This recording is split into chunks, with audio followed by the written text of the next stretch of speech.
everyone. So it is about 6:30 a.m.-ish. As you would have seen, my bag this morning was very full, and because it was so full from eating a bit late last night, it's basically caused a leakage. So I wanted to use this opportunity to show you guys the routine I go through when I change my bag. So let's get rolling. So all of the products that I currently use are from a company called Colourplast.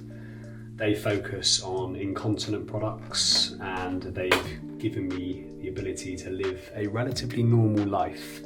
The products that I use the most are the Brava adhesive spray, which essentially is used to take my bag off, which I'll show you in a minute.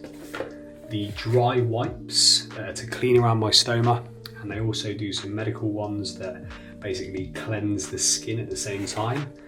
And then the concave bags. This is in a star shape because it essentially hugs my body, and often I forget I'm even wearing a bag. So brilliant products. Let's get to changing my actual bag. So before I start actually doing the changing process, I make sure that I thoroughly wash my hands.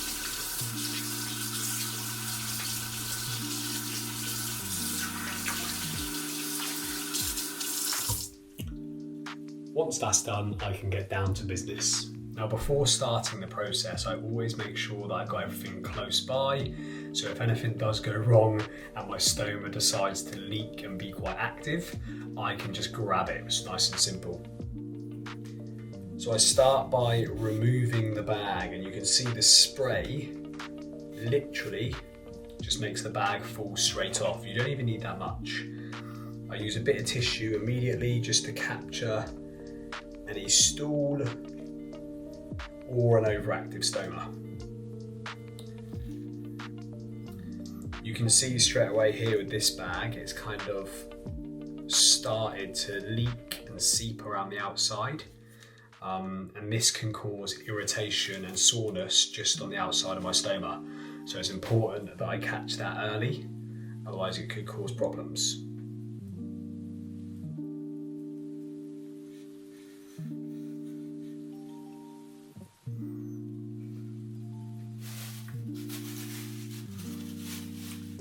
All of the used and old products go into a bag that just goes into your normal bin.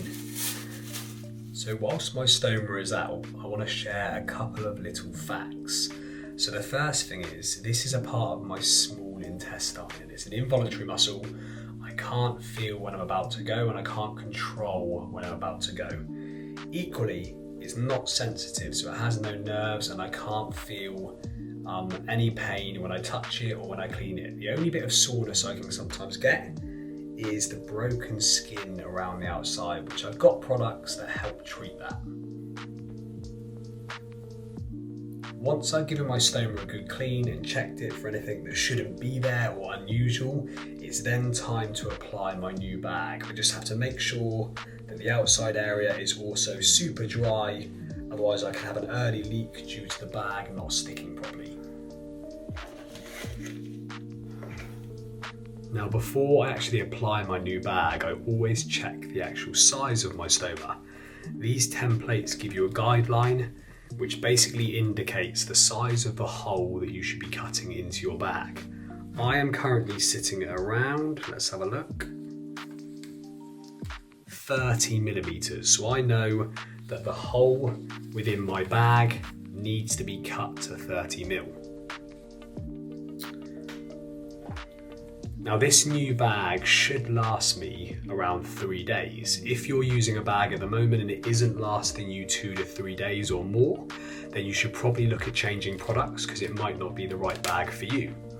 I always change my bag stood up like I am right now, but everyone does it different. Some people lie down when they do it. You'll find your own routine when you get a bag yourself. These also have a neat little window that I can look through to check that my stoma is in the right position and it's all okay and comfortable.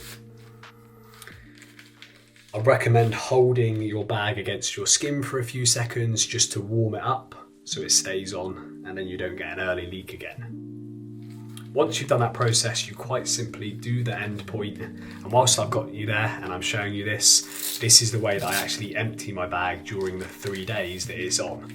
I always kind of think about it as the same way as you push icing onto a cake. But you wouldn't want this icing, I'll tell you that much. But once that's done, I wrap it on up and I'm kind of ready to get rocking and rolling. I hope you found this video insightful, whether you're someone that doesn't have a stoma, you just wanted to learn more, if you've currently got a stoma, or if you may need one in the future. I think an important thing to remember, no matter what medical condition you do have, it does take time to get used to it. I've had mine for over 8 years now, and in that time I've become a professional at managing my own condition. And in the future, that will be the same for you, so don't give up.